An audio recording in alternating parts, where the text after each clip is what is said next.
Well, every road I see leads away from me. There's not a single one that leads me home. The road keeps saying, friend, come see what's round the bend. So is it any wonder that I roam? All the places I have been keep calling me back again. Down in the pines I hear the cold winds blow. My heart keeps telling me, footloose and fancy free, and the road goes by and calls me as it goes. Well, maybe somewhere there's a someone waiting with a smile, and maybe there'll be some place I can stop and rest a while. And maybe you weren't meant to be just a rolling stone, and there's a road to travel on that leads you back to home.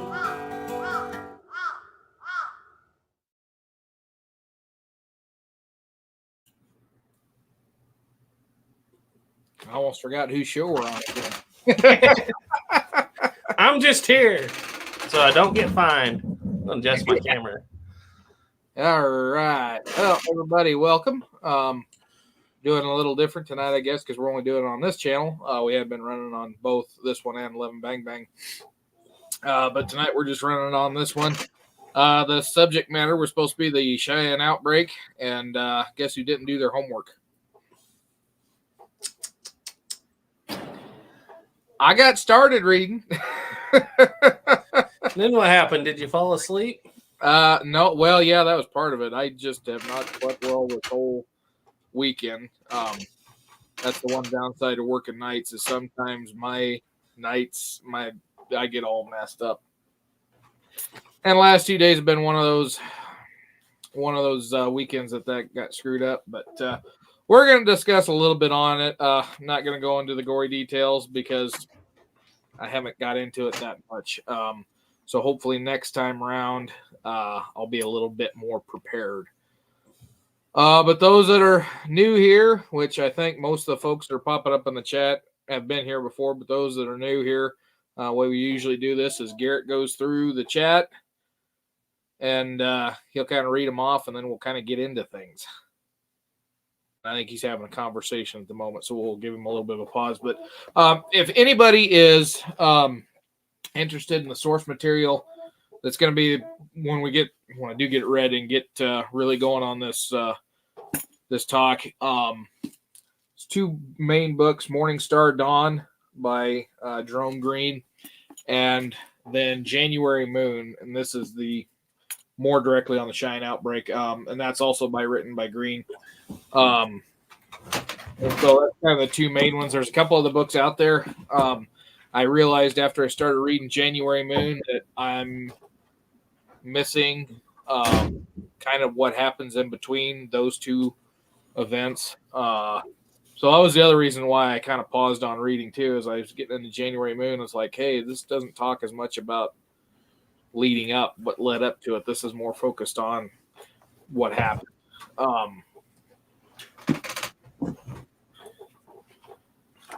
Because let's see, how far did I get? I didn't get very far at all. Yeah, this is more focused just on that night, that evening. We can just do a movie review. Cheyenne Autumn. Yeah, we could talk about that part, the Hollywood part of it. Yeah. No, Richard Widmark didn't get the blonde. In reality.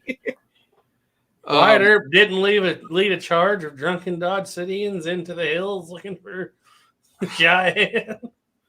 I tell you what, I love Jimmy Stewart as an actor. The absolute worst thing he's ever done was try to play Wyatt Earp. Now this card that's missing a few aces. How'd that happen? I will say one of the best scenes I've ever seen in a movie is in How the West Was Won, where his son imitates him. Yeah, that's pretty good because it's actually a pretty good imitation. Bar. All right, you're gonna go through who's here. Yeah. Okay. We have Desert at 45 said, let's go. Diane Houston says, good evening, all. Louisiana Grace said, it won't be long now. Good evening, all. Looking forward to another good story. Carrie Stottlemyre says, satellites are linking up in outer space. Gunsmith 4570 said, good evening, all. Kodak Tackman said, evening, folks. Didn't know there was going to be a show tonight. By Land and Sea said, evening, everyone. Hi, Doc. Saboteurs in says, hi, howdy. And Doug Duke said, good evening, Duke and Garrett. And we are running 16. All right. Yeah, I figured we'd be running a little less things. We were just doing it on this channel because, yeah, this one's gone downhill a little bit. But we just need to advertise it a little more. Yeah, and I probably should have advertised it a little bit more. That's true. But yeah, just looking here, trying to see on Amazon because I know there's one more book that I need to get on this talk, and I can't remember if I've got it on that list or not. But Cheyenne Autumn, which is written by Mary Sandoz, and which that was the book they used for the basis of the movie. It really covers it more in detail, the entirety of it. Like I said, this one, January Moon, is just about the end of the Cheyenne outbreak. But I'm going to try to cover as much as I can. And looking here on my list, I don't think I have the book that I need put on the list. Salute. All right. So anyway, we're going to kind of go. And of course, as always, when I do these, try to set the stage for what's going on. And if you've been around on these chats before, you kind of know what the stage is. It kind of all starts down there at Fort Laramie. Things really going to spark the Plains Indian Wars is going to be the Grattan fight in 1853. And then the Battle of Ash Hollow, or the Massacre of Ash Hollow, which it was more of a massacre, takes place the next year in 54. That's going to kick off the First Sioux War, which will last a few years. And then that'll kind of come to, I guess you could say, somewhat of a peaceful resolution. And then it's just kind of back and forth through the early 1860s. And then once you get to 1864 with the Chivington's attack at Sand Creek, the massacre at Sand Creek, that's going to spark the 1865 Indian War.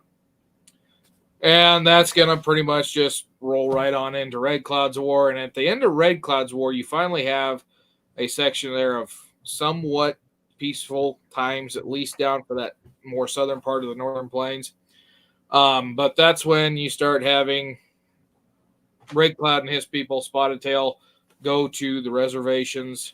However, Crazy Horse, Sitting Bull, and groups of the Arapaho and the Cheyenne that don't want to partake, and they start pretty much living full-time in the Powder River country.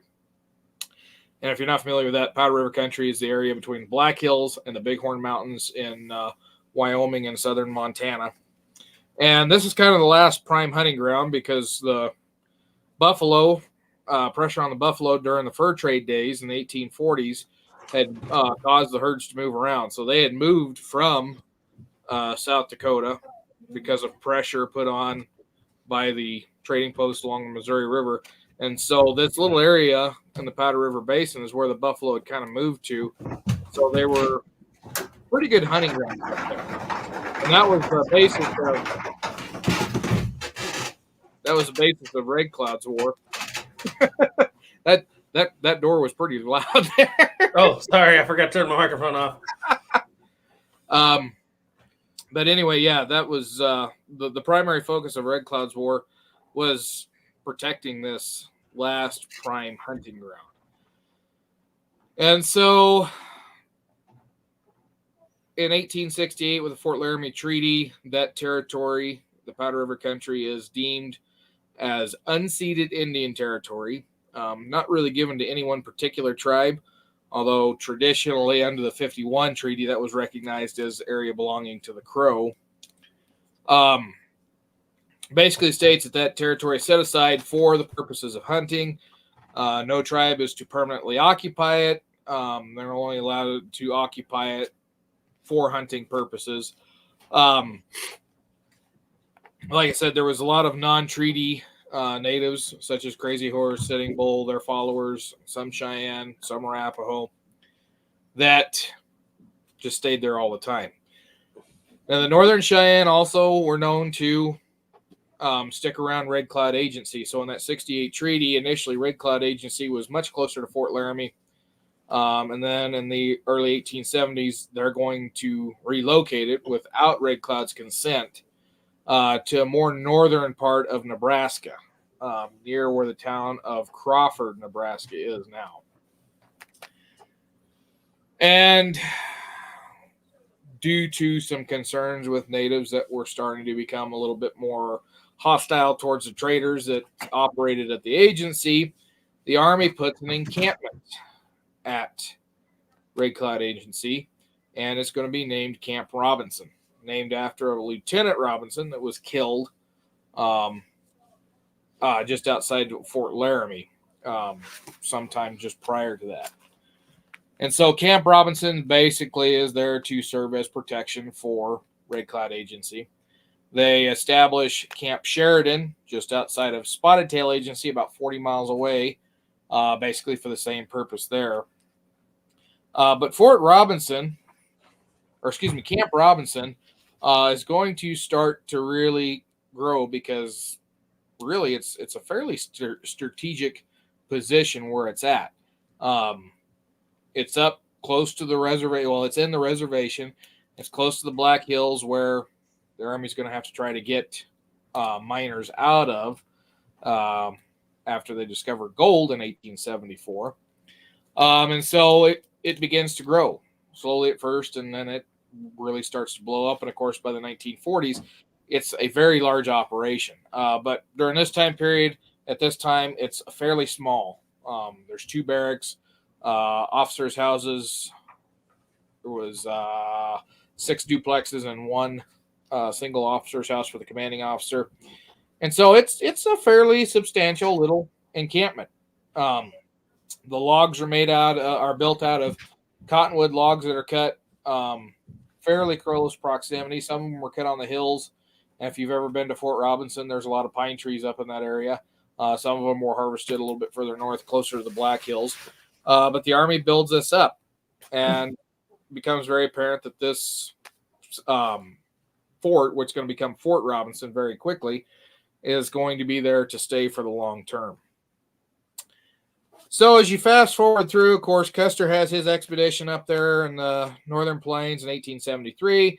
It's actually the first time he fought Sitting Bull. They don't talk about that one in the movie Son of the Morning Star or many other places because it wasn't a lot of major things going. Just Custer was out there scouting for the my brain just farted on me. I forgot what the railroad was. I think it was, you remember which one it was, Garrett? It was the Yellowstone campaign. The railroad was I wanted to say Burlington Northern, but I don't think it's Burlington. The one that ran up to Montana. Yeah. I can't think of what it's called though. That's the thing. I get going really good, and then I have a brain fart. So anyway, they're scouting for a rail line. So you have that going on. The next year, Custer is ordered to take an expedition to the Black Hills to verify if there is gold in the Black Hills. And there is verified gold in the Black Hills. People in the area had known about it for 30 some odd years. It took Custer going up there to verify it was true. And so once they get the word out that gold's been found in the Black Hills, Lonesome Charlie Reynolds will ride to Fort Laramie by himself and deliver word via telegram, basically to the nation. And in 1874, miners start to flock to the Black Hills. 1875, it's a tidal wave of miners heading for the Black Hills because country's still in economic turmoil. Kind of the same thing that happened during Red Cloud's War. The country at that point was in economic turmoil. They were wanting miners to get to the gold fields to flood the market with gold, to try to get out of economic turmoil. And so the government realizes that there's a possibility that there's enough gold in Black Hills to save the country. The miners are not going to be stopped. And so they send a peace delegation to Red Cloud Agency to start the discussions of ceding the Black Hills or leasing out the Black Hills. And what it comes down to is the government offers $7 million, and Red Cloud either asked for 70 or 700 million. He asked for a number that the government was not willing to negotiate. Negotiations fall apart, and then Sherman and Sheridan get their way. Grant capitulates to them, and they decide that it's time to use force instead of diplomacy. And so Grant will issue a proclamation saying all Indians are to report to their respective agencies by January 31st, 1875, or face military action. So we get at that point. In February, the Army begins that process of military action to round up all so-called hostiles. And so General Crook will be given command of the Division of the Platte. General Terry will command the divisions out of, I forget what the division is up there, but they'll command everything out of Fort Abraham Lincoln, and Colonel Gibbon will command a detachment that will come out from Fort Ellis. And so they intend to do a three-pronged attack, winter campaign, because Sheridan thought the Washita campaign in 1868, where Custer attacks Black Kettle's village, thought that was a success. Well, the thing of it is, winter in Oklahoma and southern Kansas is a lot different than winter in northern Wyoming, southern Montana. And We're so, soft. yeah.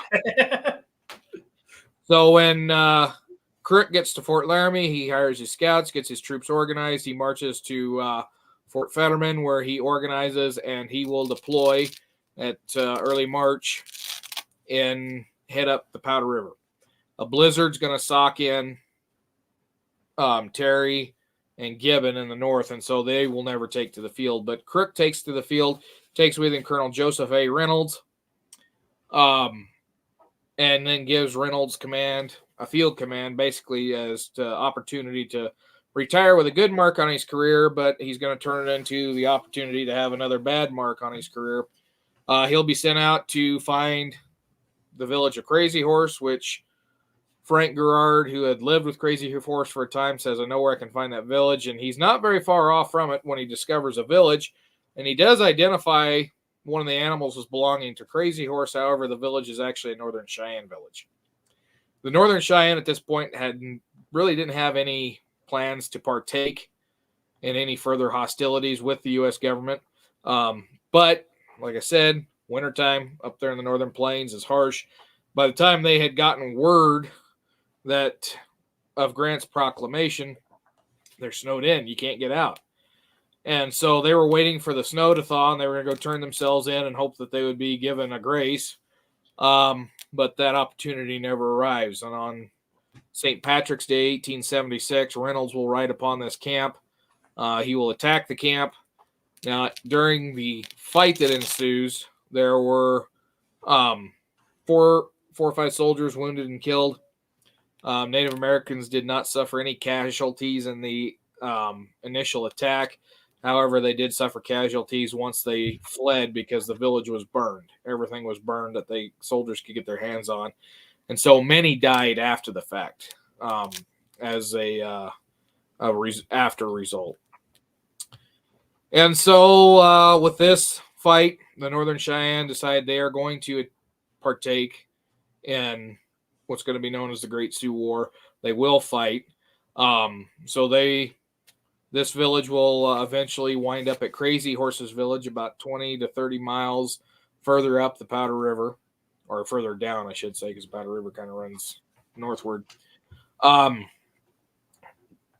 They'll tell Crazy Horse what's going on, and basically it's going to really fuel the fire for the rest of the conflict that year. And so Crook will try again in May and June of 1876. He will be checked at Rosebud, which is not too terribly far. It's up there in northern Wyoming, and it's not terribly far from Little Bighorn. In fact, Crook arrives at the campsite just a few days at where Sitting Bull was camped at a few days after they had moved to the Little Bighorn, and that's why the natives attack him there. And this attack is kind of unusual when it comes to typical plains warfare, and that the battle's going to last for about 6 hours, for 10 casualties on either side, but Crook will expend half of his ammunition. And in this attack is both Lakota and Northern Cheyenne that are involved. And so the Arapaho had said earlier they had no desire to partake in the conflict, and so it's going to be entirely Cheyenne and Lakota that are going to take part in this warfare. But warriors from both tribes will be at Rosebud. They will be at Little Bighorn because they're all together in one place. And after Little Bighorn, they start to divide up and start moving about different areas. And it's once they divide up that the army starts to whittle off bands here and there. One of the last conflicts that's going to take place is with Dull Knife, what's known as a Dull Knife fight, and is covered in this book here, Morning Star Dawn, because that was the other name that Dull Knife was known as, is Morning Star. He was Custer's dad. Yeah. So, the Dull Knife fight is in the spring, 1877. Part of the 2nd Cavalry, and if I remember right, 4th Cavalry. I got to double check on that one. But anyway, they attack the village. There's quite a few that are killed, and this is going to basically bring about the end of the Great Sioux War. Crazy Horse will surrender shortly thereafter, and then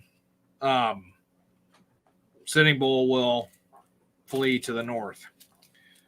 And initially, when the Northern Cheyenne surrender, they want to be at Red Cloud Agency, but then the government decides no, they're Cheyenne. The Southern Cheyenne are in Oklahoma. Cheyenne should be with Cheyenne. Government doesn't understand that the Northern Cheyenne have been closer to the Lakota in the last 10, 20 years than they really been with their Southern brothers. And if you're not familiar, the Northern and Southern Cheyenne kind of divided up around the 1820s, 1830s. The Southern Cheyenne came down to my part of the country along the Arkansas River, Garrett's part of the country. The Northern Cheyenne stayed up north of the Platte. The Platte River was kind of really the dividing line between the Northern and Southern bands. The government decides that the Northern band and Southern band should be put in the same place, and so they send the Northern band to Oklahoma. And they're there for just a few short years. And in that time, it takes a very heavy toll on the people because they have moved from an environment that they're normalized and used to an environment that they can't stand. They call it the hot place. The hot place, yeah. And I got to take a break to put chewing and take a drink, so I'm going to let Garrett catch up on any new chats. I don't think the chat's very active tonight. We have two. We have Jared of 1860. Jared 1860 said one of the best shows going. History class meets hee haw. Alpine Gulch says yay. And that's where we're at. We have 22. All right. But I don't feel so bad for not doing my homework because there's only 22 of them. We're going to have to go back to putting it on 11 Bang Bang, though. I think we had more viewers. Yeah. All right. So, the Northern Cheyenne, like I said, got moved down with the Southern Cheyenne into Oklahoma. And after a few years, the different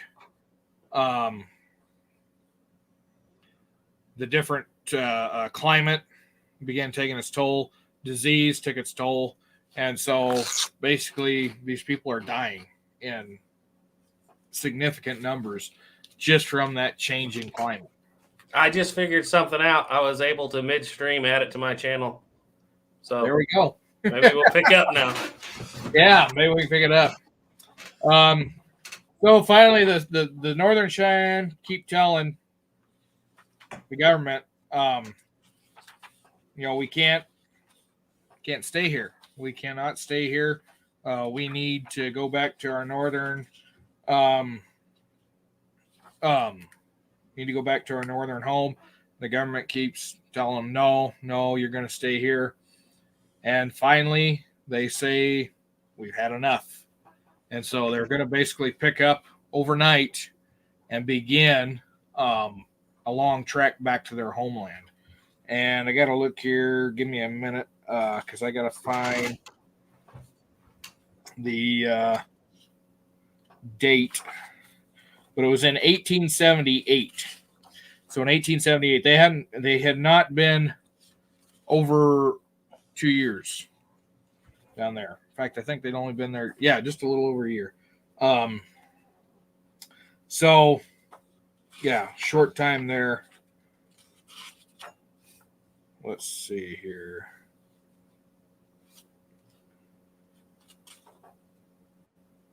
For all of you that just came in, let me explain. We were trying to run it just on Duke's channel, and we didn't have a whole lot of people here, so we added it to the 11 Bang Bang channel again.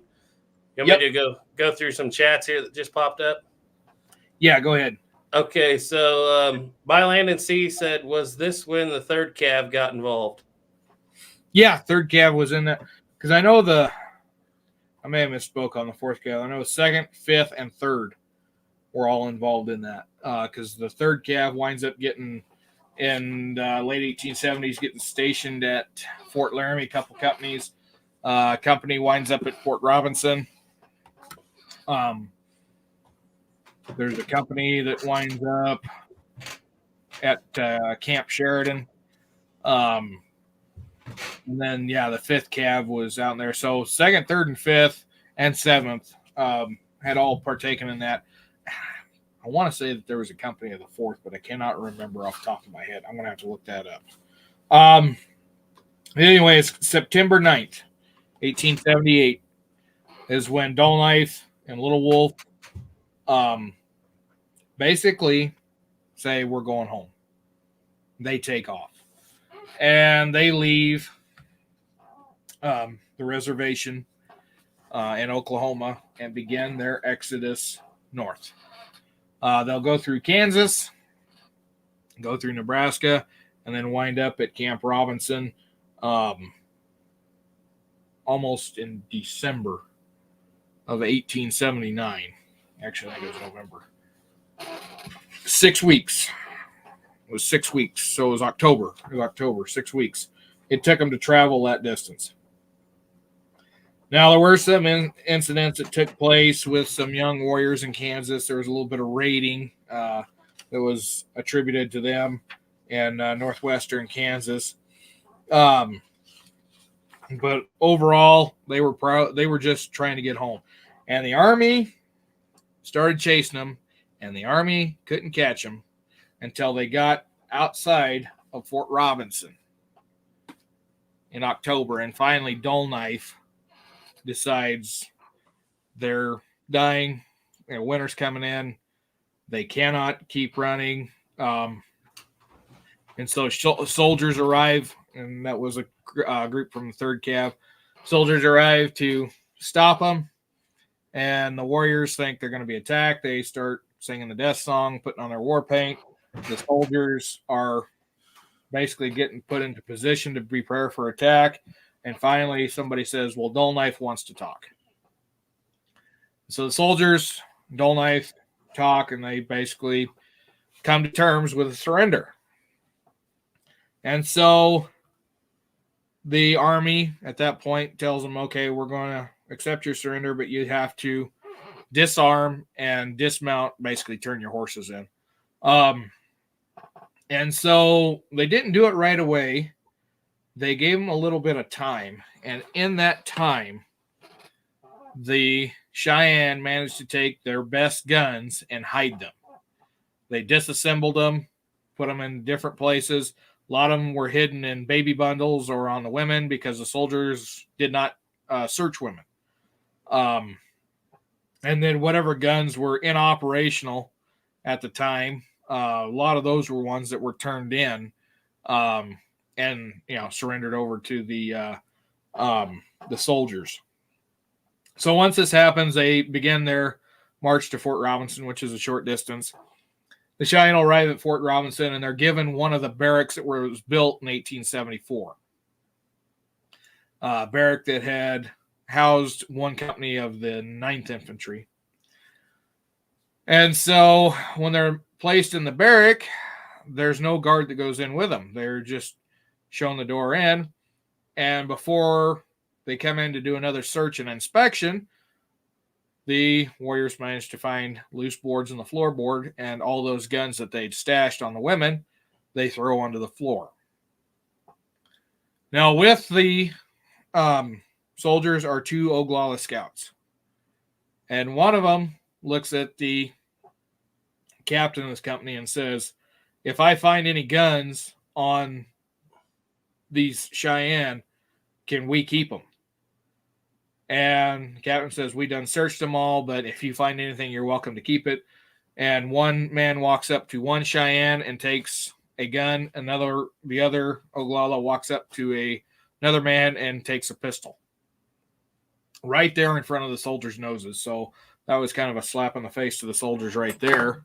That they obviously didn't do a very thorough search. But they do another search. They find a few more arms, and the Oglalas get those as well, because that's what the commander said. They could take anything that was found on them. But after that, they're put under guard, moved into this house. They are basically assigned a soldier to cook for them. They have guards 24/7. But once they get settled into this place, the tensions that were there start to relax, because these people realize they've got food, they've got shelter. The soldiers are friendly with them. In fact, it gets to the point that those that can converse with each other start to converse. One soldier is inside the room with them at all times. There was accounts that there were some soldiers that would share a smoke with the natives, talk with them, play poker with them when they had a chance. And so, even though they're imprisoned, they're being treated fairly well at this point. And they're going to stay there from October until January. And, of course, in January is when they're going to be told that you're going to be sent back to Oklahoma. And that's where the good, joyous relations that had been there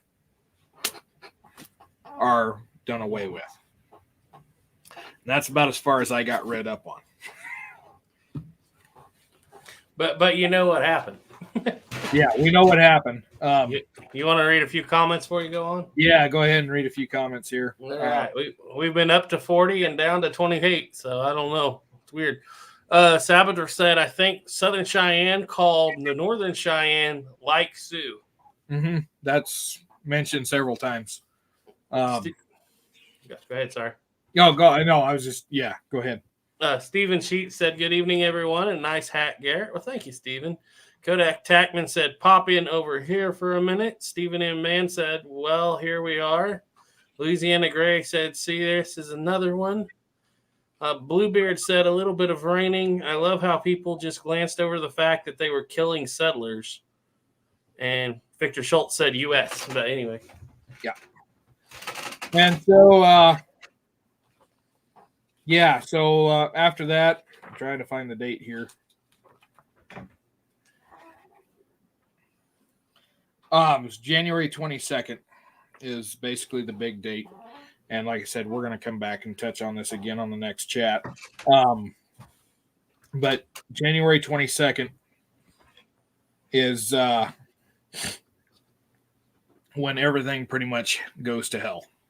The Cheyenne, realizing they're going to be sent back home, decide that it's better to die honorably in combat than it is to die slowly back in Oklahoma. And so they break out, they take their arms, they break out from the barrack, and they make it to Antelope Creek, which isn't too far away from Fort Robinson. The cavalry catches up to them, and it turns into a bloodbath. Within short order, most of the men and women and children included are killed by the cavalry. And so after that, the government, basically the long and the short of it is that the government will then decide to give the Northern Cheyenne their own reservation back up in Montana. Basically, they give them a chunk of the Crow Reservation. But yeah, not a good outcome. And it's a very sad story all the way around. Now, I wished I'd have done a little more research on it, but like I said, we're going to come back to this in the next one. Okay. So you wanna run our video before we get into the? Yeah, because there's probably some stuff in there I covered while we was there that I either got wrong or forgot or got right. I do that all the time. All right, so this was actually a video we made last fall. Yeah, so we went up there. When was that? Was that in August? September. Yeah, Garrett and Caleb and Garrett's wife come up in September to visit, and we just kind of on a whim decided to go over to Fort Robinson. And it was kind of got there later in the evening, but we got a chance to see a good portion of it. And so just out of the blue, we decided to start recording with our phones. And so we recorded some of it. And so, yeah, Garrett's going to play that here. Bang, bang. I just wanted to preface this little video with a little introduction. I was just out on a trip to see Duke Frazier spend some time in the Rocky Mountains, and as is par for the course, anytime we're around where Duke is, we will go visit him. And generally, he'll say, hey, come check this place out, this historical site. And we did go to a couple of historical sites. This was the last stop we made that day, Fort Robinson, Nebraska. Now, I had read about Fort Robinson in the past, but, as usual, at that moment, what the significance of Fort Robinson was had slipped my mind. And I really was going into this blind, even though, like I said, I knew where it was. I kind of had an idea of what it was, and I'd heard these stories before. And as we started out, this was rather just like any other lighthearted history adventure that we might take with Duke. But as we went from building to building, it began to sink in on all of us just how historically significant this little area in western Nebraska is. And as we went from building to building and Duke explained the history of what happened in these spots that we were walking, it became a darker and darker tale, shall we say. And you can watch us in this video. We start out pretty lighthearted, and by the end, we're using the word solemn a lot. And that is just the word we have to describe this little area of western Nebraska. It's a very solemn place. A lot of tragedy happened in this area. And we didn't cover nearly all of it in this video. There's more to come eventually, but for now, this was enough for us. And so we were fighting the wind just a little bit, but I encourage you, try to get through the wind. Bear with us. This is an excellent historical place to see. And I hope you enjoy this video, and I hope that it means as much to you as it did to us by the time we were done making it. Well, hello everybody, this is Garrett from 11 Bang Bang, and I'm out here today at Fort Robinson, Nebraska with none other than the guide himself, Duke Frazier Productions. He's going to walk us around and show us some sights and a lot of Indian Wars history right here in the western side of Nebraska anyway. Yeah. So kind of where we're standing at right now, and this is going to be in a little bit later in the video too, but we're standing in front of some of the three of the rebuilt buildings from the original Fort Robinson when it was Camp Robinson almost. And so this is where everything gets started here. So if you've never been here, the three buildings we're in front of, there's an infantry barracks, commanding officer and adjutant officers quarters, and then the guardhouse down here a little ways. Three of the first buildings, like I said, they rebuilt them a number of years ago. This is around the parade ground, and it was started as Camp Robinson, named after a, if I remember right, it was a Lieutenant Robinson that was killed near Fort Laramie just a short time before in 1874. They put this fort over here because they'd moved Red Cloud Agency just about a mile, 2 miles from here, not too long prior to that, 1873. And so troopers that were here initially were troopers that had been at Fort Laramie, and then this would become the site for what would be the Buffalo Soldiers. The 9th and 10th Cavalry would be stationed out of here from the 1870s and 80s on through the early 1900s until just before 1910 they were the Buffalo Soldiers left here. But yeah, and this fort went on to serve into the 1940s, so, and that's Camp Robinson, I guess. So there's a lot more history here that we're not covering. K9 units, German POW camp, and just all kinds of stuff here. But we're mostly here for the Indian War stuff. yeah. So I hope you enjoy it.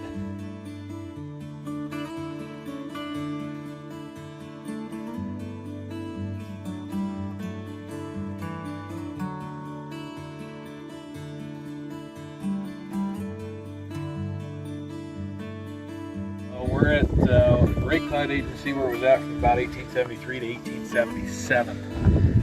And so where it was stood at, it was basically building a stockade. That would be where the annuities and such were issued out of. We're at the edge of Fort Robinson, but we're inside the stockade of the agency, which was separate from the fort.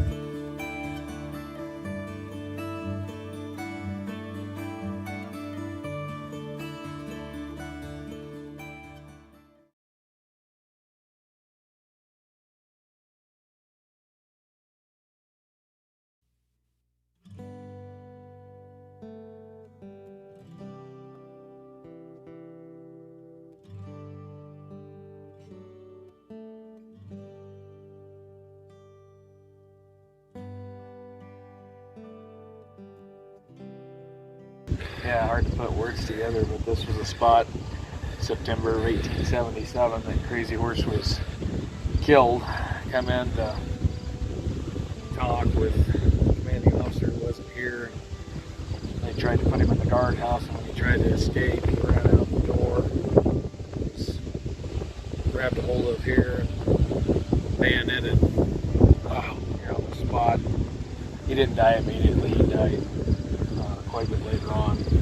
He thought he was being led into the guardhouse, the jail. He tried to escape because he thought he was going to be locked up. And they grabbed a hold of him, and then the soldier came in with the bayonet and basically put an end to it.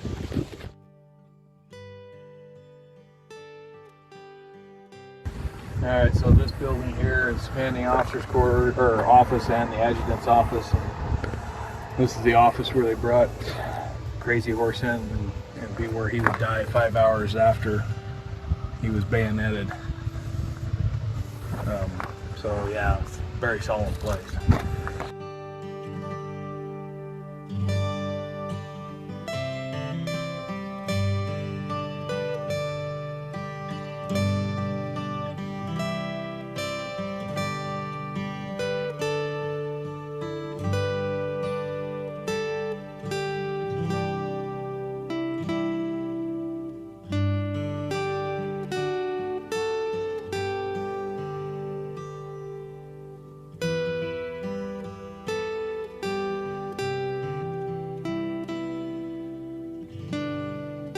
Alright, so this is the infantry barracks that's rebuilt here at Fort Robinson in late 1878, early 1879. This is where they kept 150 Northern Cheyenne people under double knife, basically imprisoned in this building. The Northern Cheyenne had been relocated to Oklahoma. They didn't stay there very long. They said that they didn't want to be there. They wanted to be up here at the Red Cloud Agency, and so they left that reservation down in Oklahoma, marched up through. If you've ever read the book or seen the movie Cheyenne Autumn, that's what that's all about. They got up here to the Red Cloud Agency, essentially turned themselves in, and were brought here to Fort Robinson, and they kept them inside the buildings here And then when they found out they were going to be sent back to Oklahoma, they broke out from here to head to the Powder River country, and the soldiers pursued and killed most of them, most of the warriors, and captured several others in January of 1879. A couple great books on it is January Moon by Jerome Green. Excellent book on this, but this is where these people were kept at. And they had turned in some of their guns, but the best guns they'd kept, and they hid under the floorboards of this building. And when they broke out, they took them with them. There was a large fight not too far from here where most of them were killed. But another real solemn place here, Fort Robinson.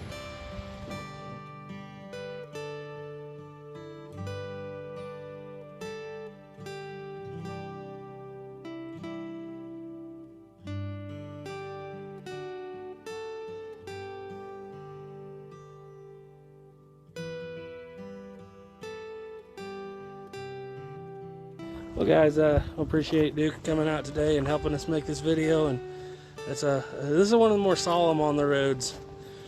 People, you don't get the feeling of death a lot of places like you do right here, and you know, on both sides, I guess. But it's a very solemn place where the Indian War started winding down. Basically, wouldn't you agree?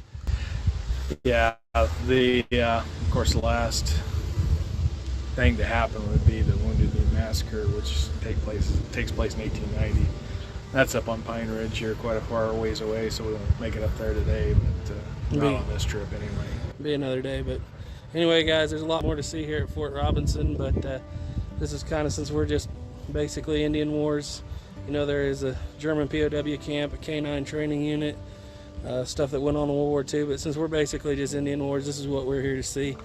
And like I said, it's kind of its own separate thing. It's a very solemn place. It's just a lot of ghosts, it feels like, running around here. Anyway, trust in God. Keep your powder dry. Bye.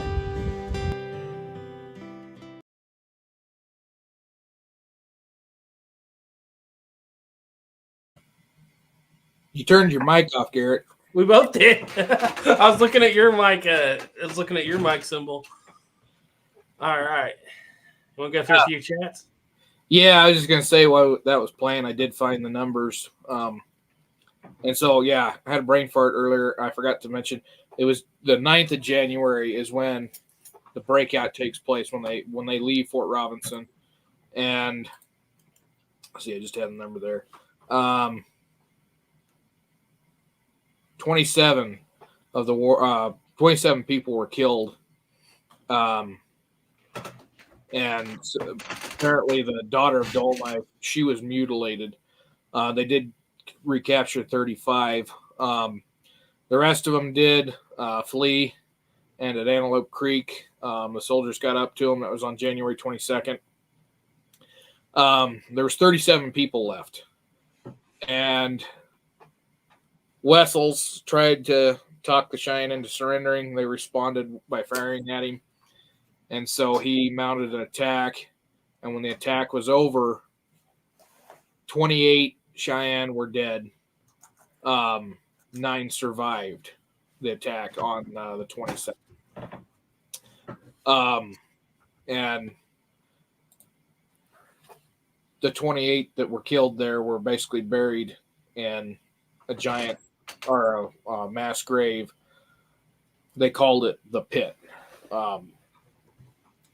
And so, yeah, so of 150 people that had been at Fort Robinson, 60 were killed.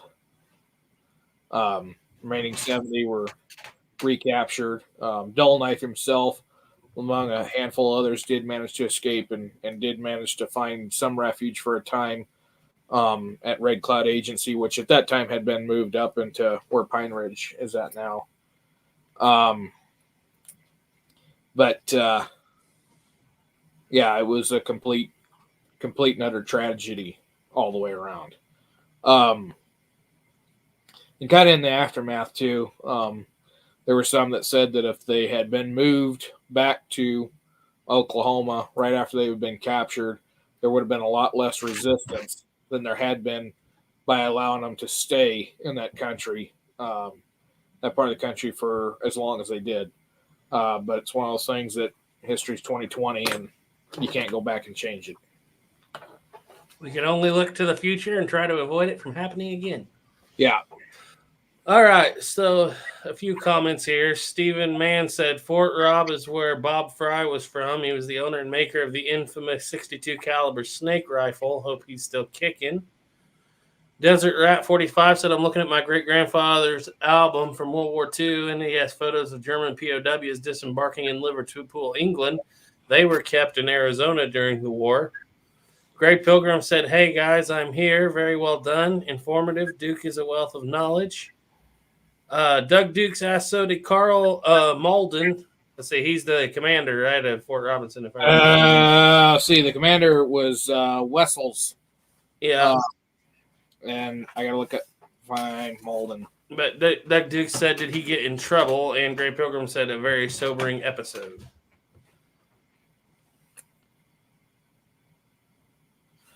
I can't find his name here. Yeah, this is a very, very sobering. One of the things here I was going to read off. It says here, and this is the formal board proceedings that took place after this. On the morning of the 10th, when the bodies of the dead Indians were being collected by the post adjutant for burial, it was found that more than a dozen of them had been scalped, and 2, that many of the dead squaws' persons had been indecently exposed. We had no evidence that soldiers took part in this, although due inquiry has been made. There is evidence that civilians were seen examining the dead and taking therefrom blankets that had been placed over them by the officers and soldiers. And the inference is that these men had not only robbed but committed these barbarities on the dead. And the evidence shows that at least one had boasted of having arrived in time to have killed a squaw. And that was likely Dull Knife's daughter. Oh, yeah. Doug Dukes said he's the actor that played the commander. Oh, Big Nose. Oh, sorry. Yeah, that guy. Oh, he's in every movie. I forgot his name. I was wondering why that sounded familiar. Yeah, he played Wessels because he played Wessels with a Swedish accent. An accent. And Wessels was born on the East Coast. Actually, he may have been born in Canada. So back to that question then, did Wessels get in trouble? Yeah, there was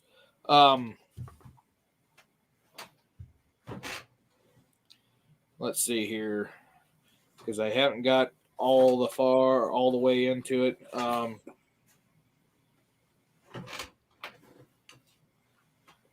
going to have to come back to that one because I honestly do not know the answer to that one. Like I said, I did not get all the way through this book. And I only had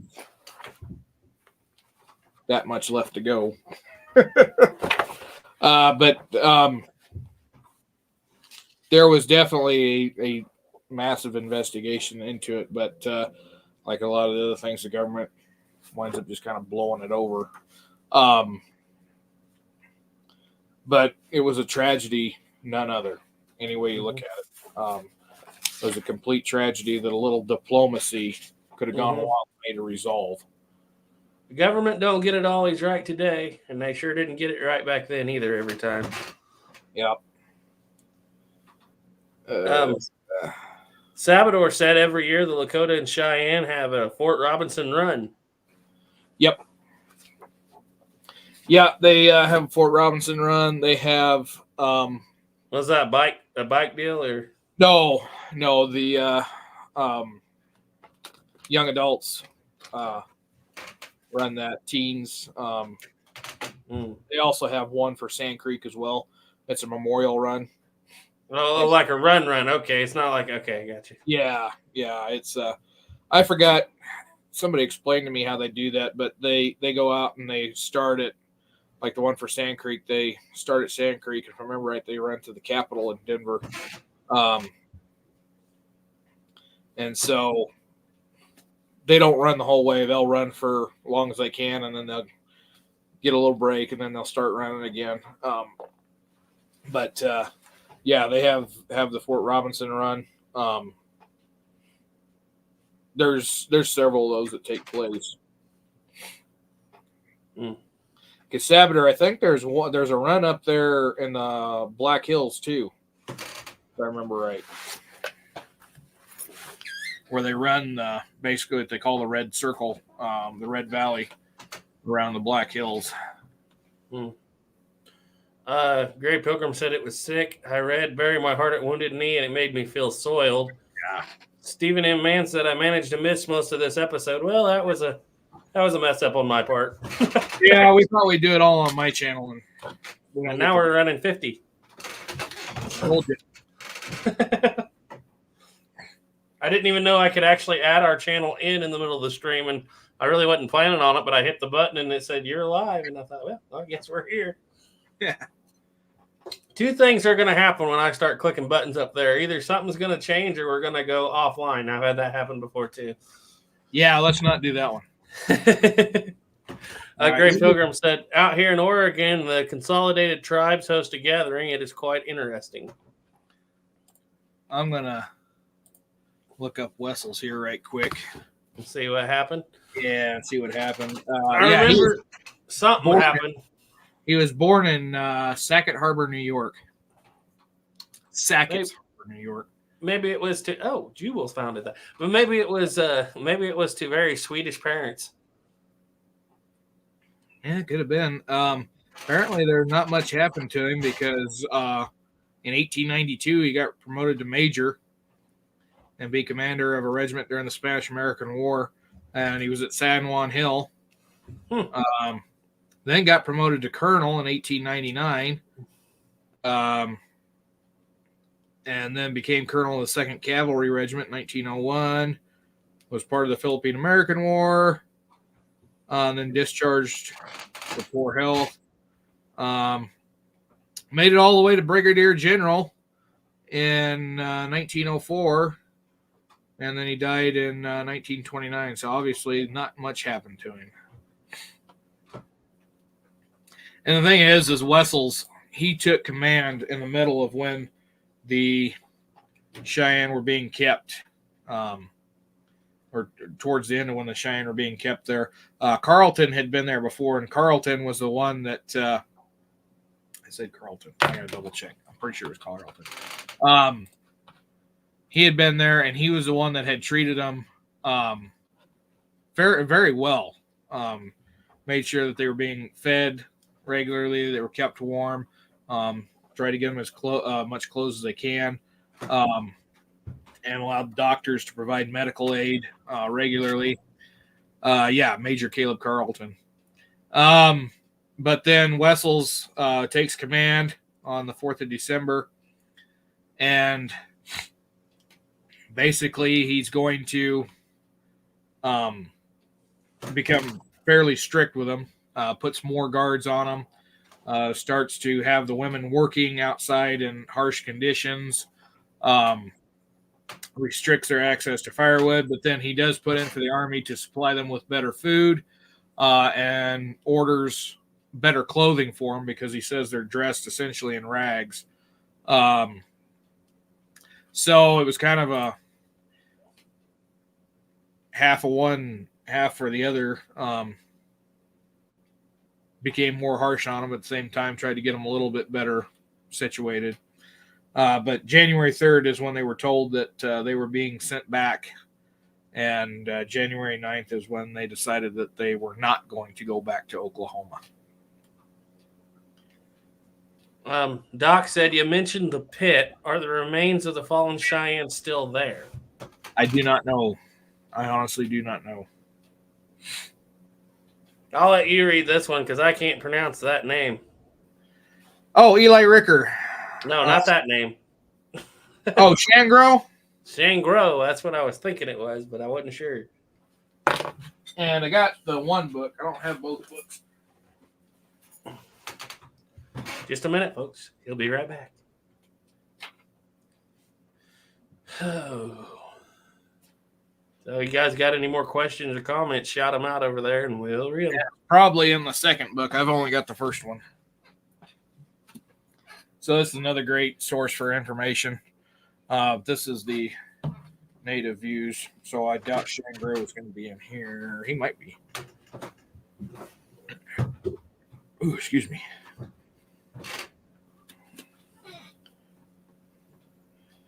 Let's see. See.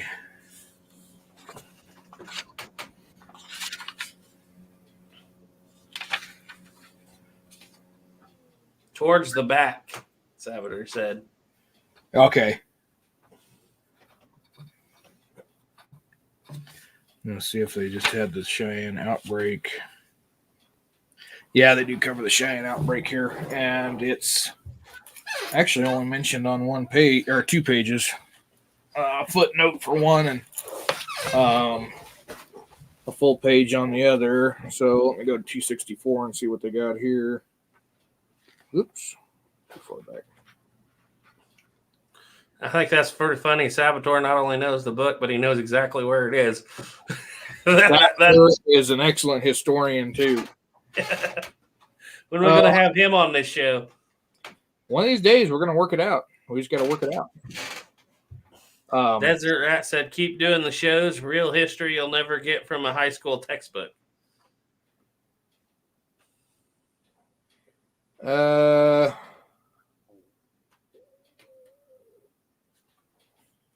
Let's see.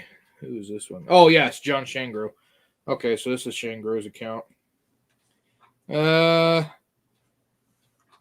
Said he would act as a scout if he'd get $5 a day, and that's pretty good wage. Yeah, because that equals out to about $150 a month. That's really good scout wages for a scout. That's $25 more a month than what most of them got paid. Let's see.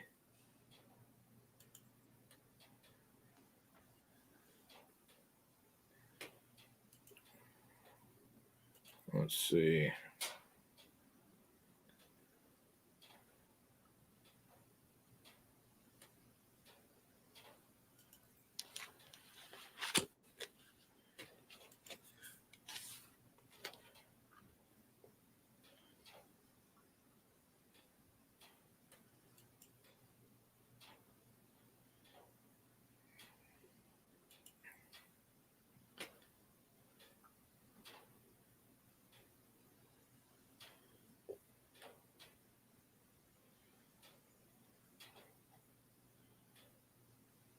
Yeah, this is where he's talking about when they're out looking for him.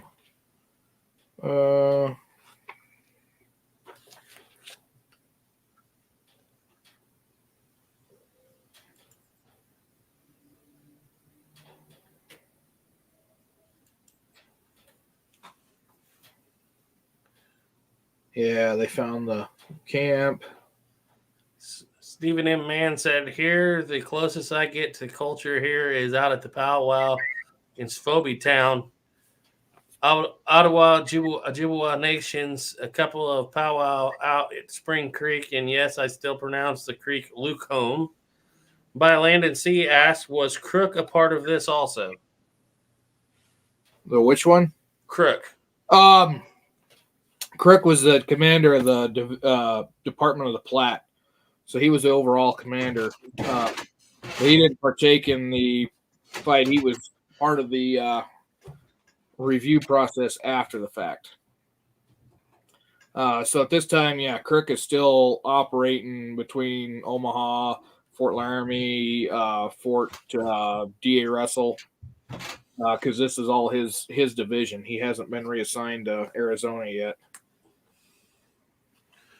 Doug Duke said, read it, Duke. I'd read it out loud, but it's one of those I get to reading out loud for too long and I get tongue-tied. I do that too. Stephen and Man said, what's funny is when they get into my regalia, they call me Sue. Gray Pilgrim said, lads, I'm off. Been a long day with a lot of happening. Anyway, I salute you. Good night. Bye, Have a good one, Gray Pilgrim. Yeah, he's basically describing leading up to the battle when they found the rifle pits.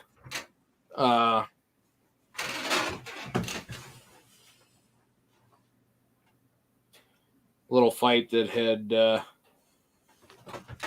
skirmish had taken place.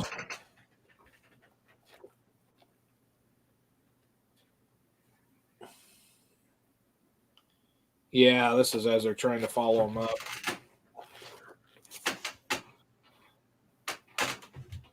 The other reason is sometimes the way this guy writes. A little difficult, huh? Yeah.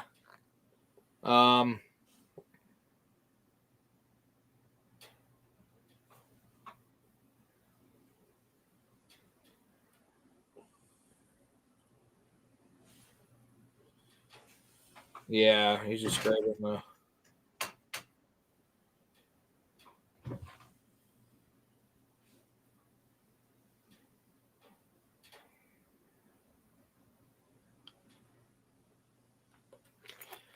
Absolutely. So, Yeah, so this is how he describes how the fight took place. John saw that he was not hurt very bad, and went back to the captain. This is Women's Dress, who's the other scout that's there. He said, I'm going to get them today. Trango asked him how he's going to do it. The captain explained that he would divide his men into 3 parties. One he would send around to come down the creek or channel. One he would send around in the opposite circuit to come up the creek. And the third would be more direct towards the position of the Indians, all concentrating at this point simultaneously. So 3-pronged attack, which is actually pretty typical of military tactics at that time. And then Shangro was with the ones that went right through the middle. See, when this party got down to the dry channel, instead of the other 2 parties meeting them down there, they went up on top of the higher ground so they get a commanding position to shoot down into the Indians. Captain Wessels commanded the party, which was circuited to the left and came down the channel, and Lieutenant Chase commanded the one that circuited to the right and came up the channel. And an infantry officer, Lieutenant Burt, commanded the center party. The 2 flanking parties are on the same level with the Indians. When within 15 yards of the Indian position, Captain Wessels received a wound in the head, a scalp wound to the side of the head. Some soldiers in his party fell at the same time at the same fire. Indians had exhausted their ammunition, were at the mercy of the troops now advancing in a spirited advance on the rifle pit. The soldiers were loading and firing, and when they reached the pit, the Indians were all dead except 6 women and children who were taken prisoners. The actual number was 9. Soldiers made a travois in which to move their dead and wounded back to the camp. I didn't remember how many there were. John made a fire and stayed there all night with 10 soldiers. The next morning, a wagon sent from camp up on the creek that the station was on, but away below the station to where Shangro was to bring in the prisoners of the camp. Shangro says that Lieutenant Clark had been sent sometime before to Pine Ridge for more Indian scouts. He thinks that on this day that the officer returned with a number of them, perhaps 20, but they were too late to be put into service. Shangro says that there was a little wounded boy among the prisoners who died on the way to Fort Robinson, but whose body was taken clear through. They all returned to Fort Robinson. There, John Shangro quit scouting and came home to Pine Ridge. 2 women among the prisoners were related to Women's Dress, and he came to Pine Ridge with Shangro. So that was the end of it. So he doesn't give a real detailed account, but it kind of gives you an idea of how the attack took place there. yeah. And then he gets into talking about Crazy Horse. Czars Taylor said, have you fellas ever do anything on the Fetterman Raid Massacre? We've done it 3 times now, I think. And the first 2, yeah. The first 2 we took down because there was some copyright things going on. We didn't get copyrighted on it, but we took down. But we covered it, I think, also in the. I can't remember which their names are. There's several of them that are still up, but they're not called that. I think you covered it in the hayfield and the wagon box fight episode. You did quite a bit of talking about it in those. Yeah, because we was going to come back and redo the Red Cloud's War again, being we taken those down. Yeah.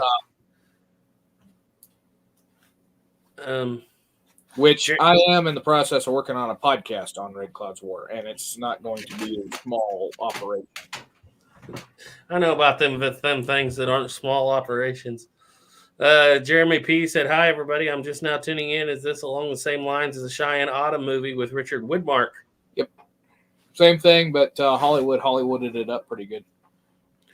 Stephen M. Mann said, "Yes, they did. I'm looking for an episode on Mountain Meadows." Yep. One of these days that will happen. I've got the book put on my wish list, but it's going to be down the road a ways. Yep. Oh, that pretty well covers what we had tonight. Yeah, that's going to cover it. And like I said, we'll on the next one I'll do a little more fill in a little more details. This was kind of a messed up stream from the beginning. I should have just ran on both channels, dude. Yeah. Well, it was fun. Yeah, because I didn't get a chance to do everything that I wanted or read everything I wanted to read up, and then like I said, after it, the book that I had, I didn't cover what happened as much in between. So I know there's another book out there that hopefully we'll get a little more into that. But yeah, we'll definitely get more into it. And I also want to get more in depth into the Dull Knife fight that took place, because that's kind of the last, because it's the same group. This is the last hoorah, if you will, of the Great Sioux War. It was with the Dull Knife fight. Mm-hmm. Dull Knife fight. The Dull Knife fight. So, all right. So if anybody's got any other questions, go ahead and chime them in there. We'll run for a few more minutes. Unless the questions get really good, then we'll run as long as it takes to answer. Well, not as long as it takes. We still got about 20 minutes till we hit an hour 30. So yeah. We got 15, 20 more minutes. Sometimes things go 4 hours. We like to try to keep it nice. We've never done one quite that. You have. I haven't. No, you and I did one 4 hours long, I think. I think we did once. First one we did together. Oh, yeah, way back when. The one on, the first live chat. First one that went over all the Indian Wars. That was 4 hours of me talking. Okay. That's one of the ones that got took down. That's why we got to go back and revisit. Yeah. Well, it was only on our channel anyway, so it'd be good to go back and do it on Tales of the Trails. We haven't done it on this side. So anyway. But, if it's no spoiler, what's going to be the first episode of the podcast about? It's going to be all on Red Clouds, or that one's going to be the multi-series or multi-part series on Red Cloud's War, and the first one is kind of what leads up to it. Desert Rat said, "Have you done any wagon train episodes?" Not really wagon train episodes. We did the Santa Fe Trail here a couple weeks ago. Yeah, we did. We did talk about Santa Fe Trail. But, have we done the Oregon Trail? I think we did the Oregon Trail. We discussed it on one. Yeah, I'll go back and look. But we've done so many now, I forget what we've done. We've played the Oregon Trail. Yeah, we did. It'd be fun. We need to do that again. Yeah, Salvador, I think I have that one on my list too, because I've added a bunch of books on there.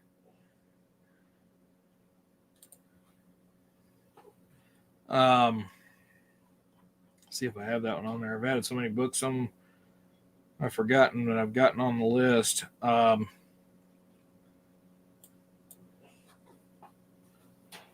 Let's see. That's on Gibbon. And then, the Diaries of John Bjork, because Bjork has a section that, the book that I don't have of his diaries is the one that covers what we just discussed tonight, and I didn't buy it because when I first looked at it, it was $90. The other ones are average $50. I managed to get all of them got 2 for $10 and 2 for $20. But this last one, being it covers the Cheyenne Outbreak and Crazy Horse getting killed, it averages about $100. Right now, there's a cheaper one for $55, but I just haven't bought it yet. Let's see. We did the War Bonnet Creek. Yeah, we did discuss War Bonnet Creek a little bit. Yep. Red Cloud's War is up. It is. We still have Red Cloud's War Part 1. Yeah, we did do that one. Yeah. Yeah. We did do. Yep. So we still have that. And we did Scouts of the Plains. I'm just looking through here. Buffalo on the Plains. I've forgotten at this point what all we've done. From Sand Creek to the Washita. So if you were interested in anything in there. And then just Tales of the Trails. And I don't know. There's a bunch of... We've at one point or another covered mostly all the Northern Indian Wars anyway. Yeah, there's some things we haven't covered yet, but it's always a work in progress. Mm-hmm. Well, maybe a Oregon Trail episode is in the work. It'll have to be in the works sometime soon. Yep. Saboteur said, I recommend a book called Red Was the Blood of Our Forefathers. It's about the Crow intertribal warfare. The best story was about Cheyenne with chainmail. Iron Belly.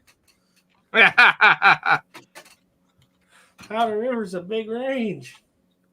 The Wind River's a big range. Go on, Bill Tyler. Take me. Pick me, Bill Tyler. Pick me. Let's see that. Many stars in the sky. Yep. Jump right in your sack. Say, take me, Bill Tyler. I don't know if they ever got another one that got that close to being good or historically accurate for the most part. Yeah, there was some things that weren't historical accurate, but it was pretty. They put out an effort. But I was reading somewhere that the scene where the guy gets lit on fire, yeah, that was not scripted. Oh, really? They were I can see that. They were having a drunken brawl while the cameras were rolling, and this one guy gets caught on fire because somebody dumps whiskey on his head next to the fire, and that was back when they didn't care. By the way, this is the Charlton Heston movie, The Mountain Men, but that was back when they didn't care that much about animal safety on set. Some of those horse stunts are insane in that thing, and you can tell when it's not green screened, it's not nothing. You're like, that dude literally just took that horse head over heels upside down in that creek. Somebody really did that. The way they did that is they would tie a cable to that horse and run that horse at full gallop, and then the horse would hit the end of that. And a lot of times, the reason why that got banned in movies and the whole reason PETA got involved with it is because it would quite often break the neck of the horse. It was insane to watch. I'll say that much. Because if you watch Valdez is coming at the end of it when he's riding between the two horses, you can see the cable when they do that. They do it in Mountain Men. And then I was watching the making of Butch Cassidy and the Sundance Kid, and they do it in that too. Because they talked about how they had to do it with this. They do it with one of the mules, and they had to do it in a way in which he wouldn't break his neck because by that time it had become illegal to do it. But one of the ways they got around that too was to film outside of the country. Well, that first scene where Brian Keith chases Charlton Heston down in the river with that shotgun, I'm like, if that had been a real life scenario and your buddy did that to you and caused you to go upside down, probably lose all your provisions and everything in the river, probably wouldn't be buddies anymore. You could have killed my horse. Exactly. What I love about it is that scene where Brian Keith's just sitting there just yawing in his ear while he's trying to shoot that flintlock, and he lets off with that, and that pan sprays Brian Keith right in the face, and you're like, well, that wasn't scripted, I guarantee you, but that probably happened a lot in real life. Yeah. Oh, yeah. That one wasn't scripted either. Told you they was Crow. Oh, we're doing on your channel. All right, I won't. Yeah, don't get too carried away. Oh, so anyway. God. Immigrants. Oh. Oh, man. So anyway, we're getting up there. We've got about 10 more minutes to go if you guys have anything else to say out there. I have to ask, Zars Taylor, are you very close to Gray Pilgrim if you're still out there? Because Gray, he didn't have a setup to do live streams. Thinking maybe if you were that close to him, maybe we could work something out where he went over to your place and did a live stream. I'd love to have Pilgrim on here, and you too as well at some point on our show, not on Duke's, obviously, on the Reload show.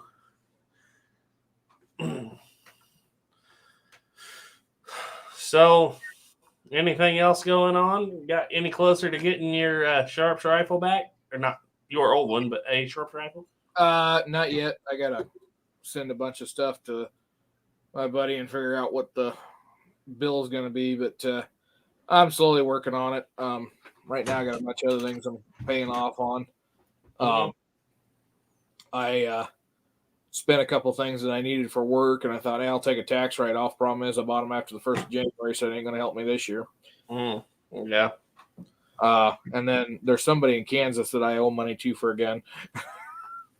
I don't know who that is. Yeah.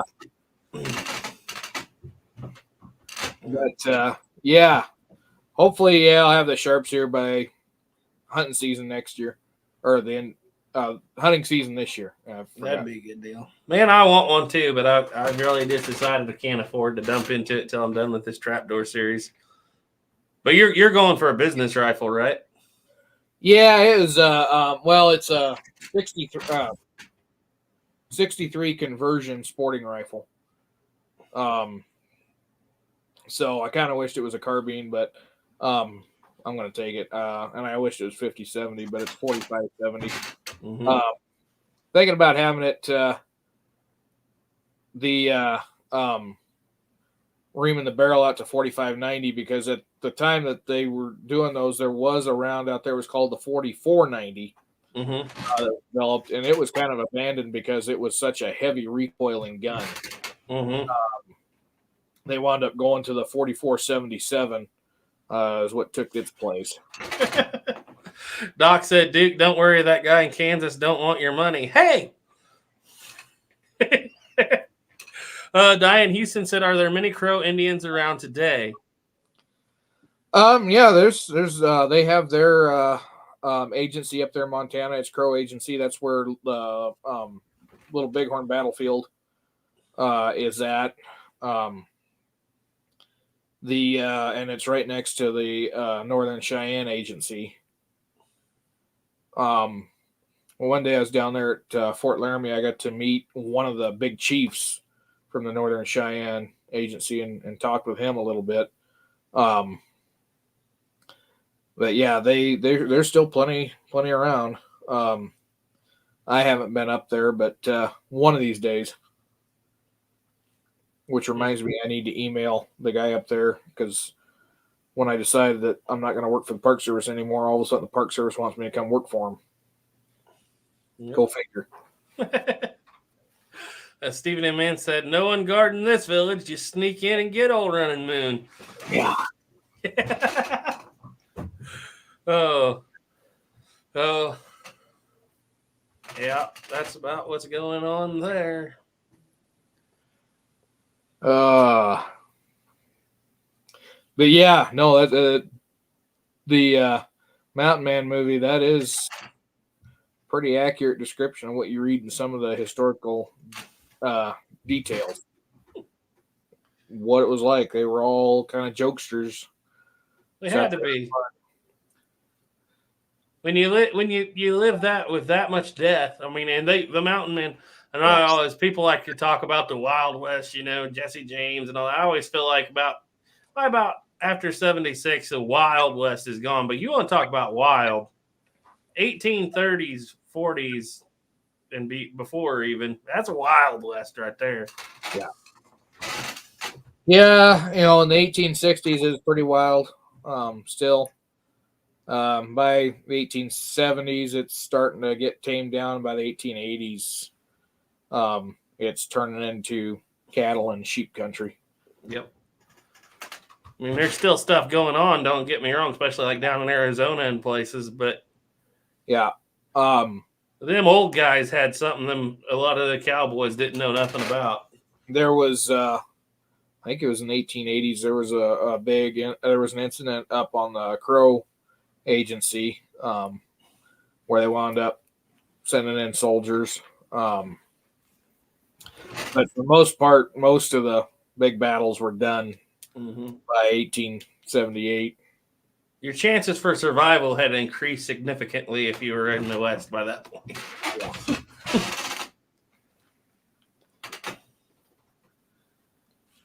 Jared said, what books would you recommend on Buffalo Bill? He's an uncle. I have a few, but I'm always looking for more and opinions. Well, I got one particular book. It's about War Bonnet Creek. That's where Buffalo Bill killed Yellow Hair. Yep. I have Buffalo Bill, Last of the Scouts, but that's one of them that was written by his sister, and so it's a little bit iffy on how much of it's heroics and how much of it's true.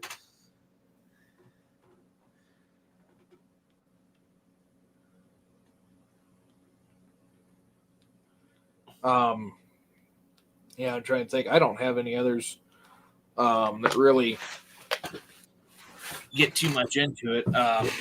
There's a book called Captain Jack Crawford, because Captain Jack, Buffalo Bill, Wild Bill Hickok, they all did the stage together.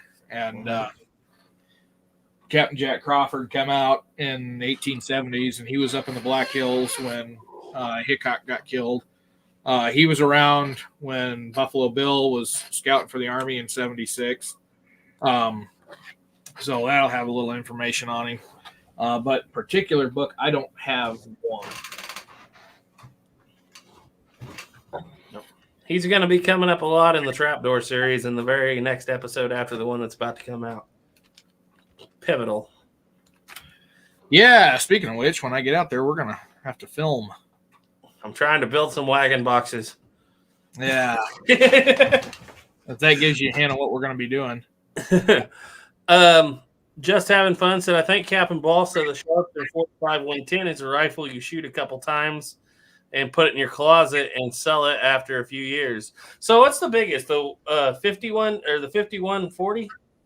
That one was really developed after Sharps was going out of business. An elephant. It was developed for hunting in Africa. Yeah. So it bears the name 5140 Sharps, but it's actually a Winchester round. Yeah, from the... And now my mind's all falling apart. Why can't I think of that one? The 1886. High wall. So... Noah Fallon said hello. Stephen M. Mann said, my favorite line is still, who's guarding the stock?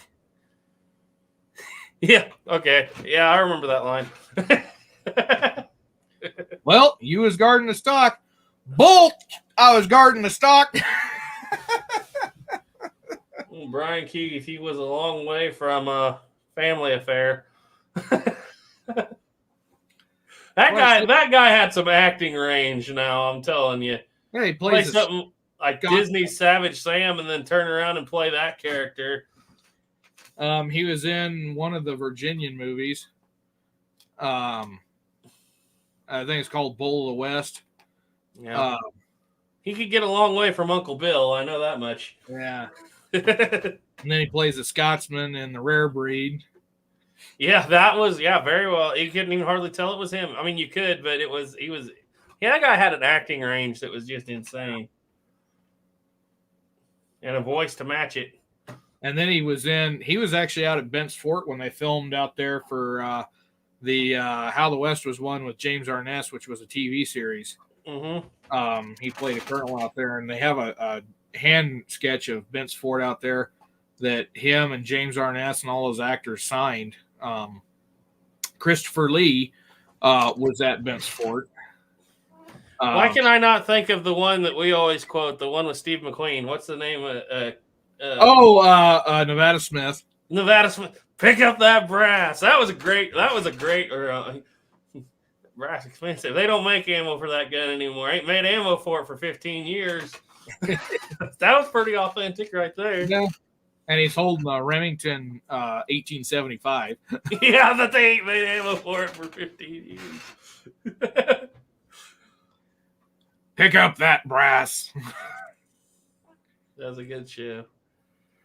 Oh, we're about to hit an hour 30. About ready to shut her down? Yeah. No last minute questions, comments, concerns. like I said, next one we'll kind of finish up on this one. I'll try to get a little bit more red, get a little more into it. I should have done my homework, but had other things pop up over the weekend, and I didn't get much sleep over the weekend either. So we'll see how it all plays out. But anyway, I want to thank everybody for joining in. And what do you got coming up next, Garrett? History of the Trapdoor Rifle, Episode 1, 8:30 Sunday night. All right. And then next week, we talking about anything particular on your stream?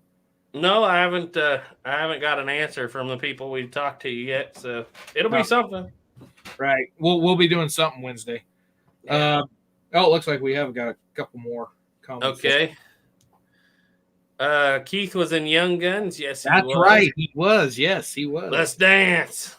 Let's dance. Just having fun. Said looking forward to the next stream. Sabater said James Backward was full of it. I said it. Yep. Yeah, he is a known liar and horse thief. And if you read his autobiography, take everything with a grain of salt. Kodak Tackman said night, fellas. Stephen M. Mann said Buckshot Roberts. The Westerner TV show said Jared 1860. And Alpine Gold said thanks. All right. Well, we're going to shut her down there. Again, thanks for everybody for joining in. Like I said, on the next Tales of the Trails in 2 weeks, I'll be more prepared. We'll finish this up, and then we'll figure another topic to go on to.